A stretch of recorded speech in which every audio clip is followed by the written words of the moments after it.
అయ్యప్ప స్వామి దేవాలయానికి ప్రతిరోజు వెళ్ళడం కానీ అయ్యప్పని సేవించడం కానీ చేస్తే మీరు నమ్మండి, నేను మళ్ళీ మళ్ళీ మీకు చెప్తున్నాను, మీ వంశం తరించిపోగలిగినంత గొప్ప స్థితిలోకి మిమ్మల్ని ఆయన ఎత్తేస్తాడు.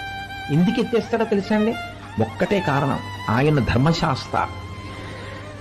ఏది పట్టుకుంటే మీరు వృద్ధిలోకి వస్తారో ఆ ధర్మాన్ని పట్టుకునే వైపుకి మిమ్మల్ని తీసుకెళ్లి కలిపేస్తాడు ఆయన.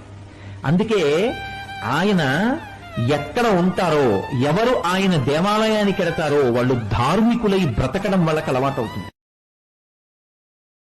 అయ్యప్ప స్వామి దేవాలయానికి ప్రతిరోజు వెళ్ళడం కానీ అయ్యప్పని సేవించడం కానీ చేస్తే మీరు నమ్మండి, నేను మళ్ళీ మళ్ళీ మీకు చెప్తున్నాను, మీ వంశం తరించిపోగలిగినంత గొప్ప స్థితిలోకి మిమ్మల్ని ఆయన ఎత్తేస్తాడు. ఎందుకు ఎత్తేస్తాడో తెలుసా అండి? ఒక్కటే కారణం, ఆయన ధర్మశాస్త్ర. ఏది పట్టుకుంటే మీరు వృద్ధిలోకి వస్తారో ఆ ధర్మాన్ని పట్టుకునే వైపుకి మిమ్మల్ని తీసుకెళ్లి కలిపేస్తాడు ఆయన. అందుకే ఆయన ఎక్కడ ఉంటారో, ఎవరు ఆయన దేవాలయానికి వెళతారో వాళ్ళు ధార్మికులై బ్రతకడం వాళ్ళకి అలవాటు అవుతుంది. అయ్యప్ప స్వామి దేవాలయానికి ప్రతిరోజు వెళ్ళడం కానీ అయ్యప్పని సేవించడం కానీ చేస్తే మీరు నమ్మండి, నేను మళ్ళీ మళ్ళీ మీకు చెప్తున్నాను, మీ వంశం తరించిపోగలిగినంత గొప్ప స్థితిలోకి మిమ్మల్ని ఆయన ఎత్తేస్తాడు. ఎందుకు ఎత్తేస్తాడో తెలుసా అండి? ఒక్కటే కారణం, ఆయన ధర్మశాస్త్ర.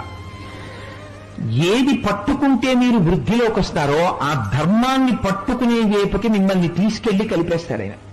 అందుకే ఆయన ఎక్కడ ఉంటారో, ఎవరు ఆయన దేవాలయానికి వెళతారో వాళ్ళు ధార్మికులై బ్రతకడం వాళ్ళకి అలవాటు అవుతుంది.